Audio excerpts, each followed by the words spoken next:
I'm Christopher Carey. I'm the certified Copic instructor at copicmarkertutorials.com, and this is my How to Draw a Realistic Eye tutorial.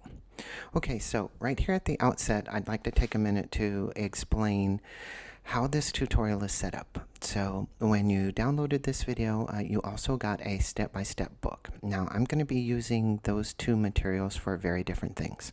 So in the step-by-step book, you will get the how-tos, the colors that I use, where I'm using them, and the kinds of pressures that I'm using, and the techniques that I'm using. And that is going to be the source for finding the actual information on how to color this realistic eye.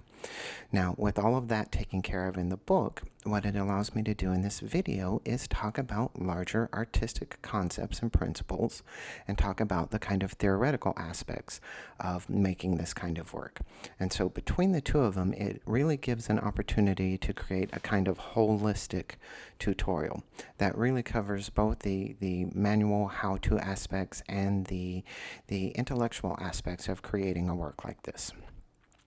Okay, so in the beginning stages of this video, I am using the techniques and the formulas that I use in my Anatomy Academy classes to create this eye. And if you want to do an eye drawing on your own, you can certainly download the video from my Anatomy Academy for free. We've made that available for free so that you can draw an eye to do this coloring with. Otherwise, you can use the line drawing that we've provided. Now, after I had the drawing done in pencil, I went ahead and came back in with a couple of Sharpie markers and did a colored line drawing. Now, the reason for a colored line drawing is just simply it allows for more realistic work. There are no black lines in nature, and so when we do drawings that have big, bold black lines on them, automatically our audience knows those aren't real. So right now I am coloring the iris of the eye, and you may have noticed that there in the pupil, what I did was I started with a red, and then I came back in with a green, and then finished it off with a blue. And you may be wondering why I did that rather than just color it black. And the reason is because black as a color, whether it's ink or pencil or paint, black is a very dead color. And rather than looking like it goes back in space or is very, very deep, black is a very flat color. And so when we want things to look nice and deep, but really, really dark, it's best to create this kind of really luxurious velvety black by layering complementary colors over one another. And so with the blacks in place, I go ahead and I lay in the colors in the iris itself. Now, again, what I did with the iris is I laid in those colors really bright and bold, and then I came back in with a gray and I desaturated them so they were as pure as they could be. And then once I had them laid in, I came in over the top with a gray to make them kind of sit down and not be so pure. But as you can see, in combination with the colors that I used for the pupil itself, it really creates a really nice, realistic iris and pupil that really have a lot of nice depth and a lot of nice form. And so that's really what we're after here. We just want this thing to look really nice and spatial. And, you know, I could have used the word realistic there, but realism is actually based more on the impression of depth of space. And so when something appears to be three-dimensional, our brain accepts that as real. And so that's really the goal for this drawing, is to make this eye look nice and three-dimensional. Okay, so now that I've got the eye and iris blocked in, it's time to address the other forms of the eye. Now, again, what I really want to do here is make this look nice and round.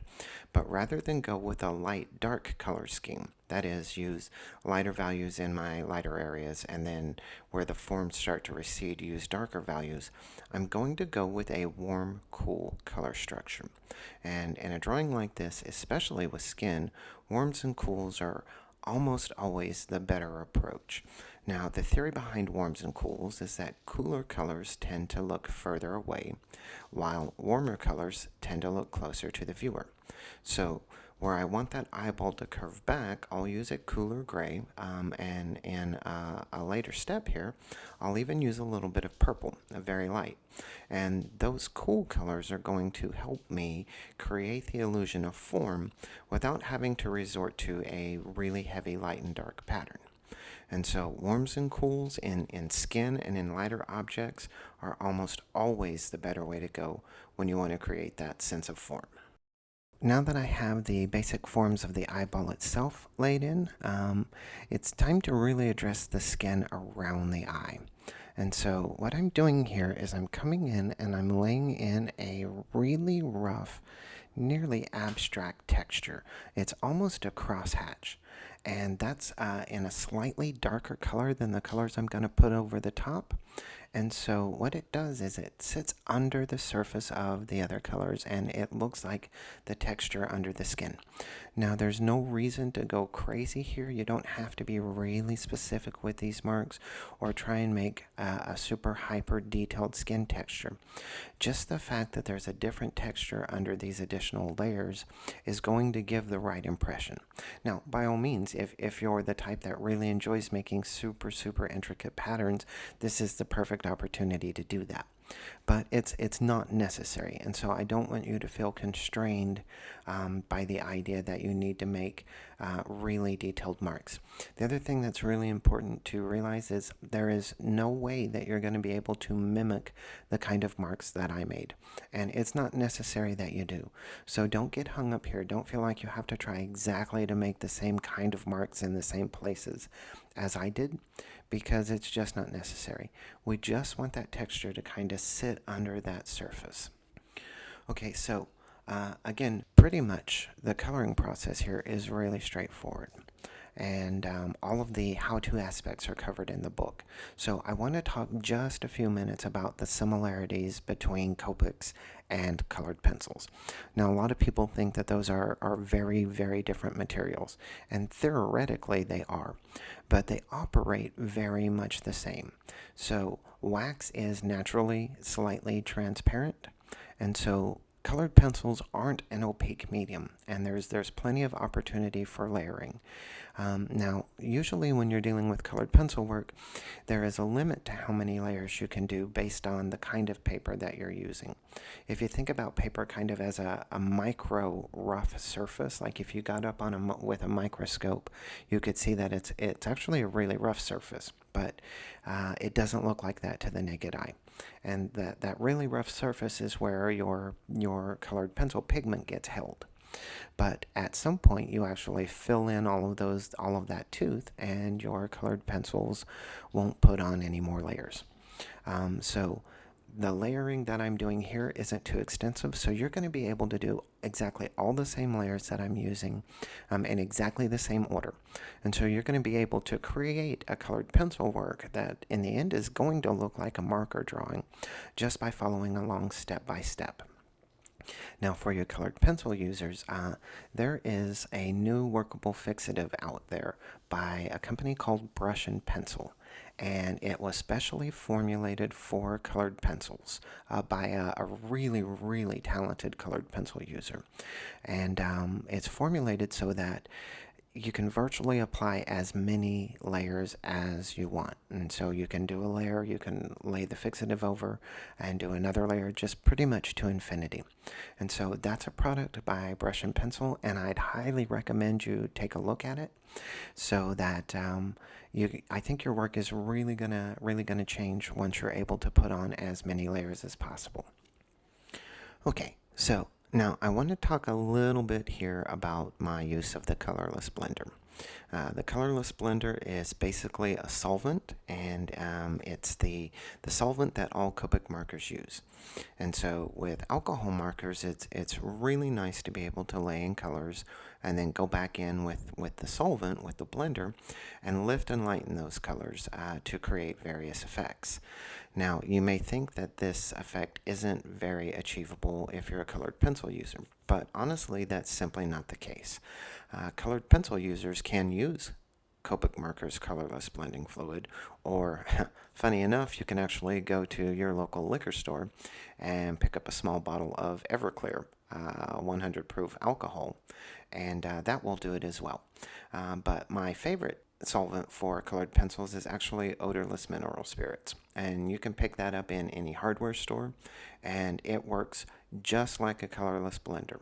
And so as I'm lifting out the lights in the iris, as I'm creating skin texture by using my colorless blender and lifting out those lights, as a colored pencil user, you're going to be able to achieve all of these exact same effects. And so go ahead and lay your colors in just as I've done, and then grab that odorless mineral spirits and just use it on the tip of a brush and dissolve out those lights, and it's going to look really, really nice. Okay, so to finish this drawing off, I'm going to be adding some specular highlights and a lot of little textural highlights. And for all of my highlight work, I like to use white gouache. White gouache is an opaque watercolor, and the brand I'm using is M. Graham Titanium White. And I like this for a variety of reasons. Number one, it works perfect over alcohol markers, and it works just as well over colored pencils. I can apply it with a brush, so I can get a large variety of effects. I can get really small dots, or I can get long, thin lines, or I can get, that nice larger highlight in the iris itself. And so I've got a lot of variety that I can achieve with this white as my highlight. But my favorite thing about it is because it's water soluble, it's completely removable. And so if I, like here where I'm laying in all of those little highlights in the skin at the bottom, or especially here where I'm laying it on the lashes, if that didn't look nice, or if I made a mistake and put it in way too heavy, I can just go back in with a cotton swab dipped in water and remove that white gouache. And so it takes away the fear. If you're using a more permanent white, like a gel pen, you put those whites in and they're there and you're stuck with them. And so I really love the white gouache white highlighter so that I can use it in any way that I choose and have that ability to remove it. Okay, so guys, my last piece of advice for you in this video is simply this. We do these kinds of things for fun, and so I don't want you to get stressed out when you're coloring this work. Take some risks. It's a fairly quick drawing, and don't get discouraged. Lay those textures in. Use that white gouache. Use some of those stranger colors that I've used, and really use this as an opportunity to play. So follow along with this technique, whether you're using markers or pencils, and really just have a nice time and enjoy it, because that's why we do this.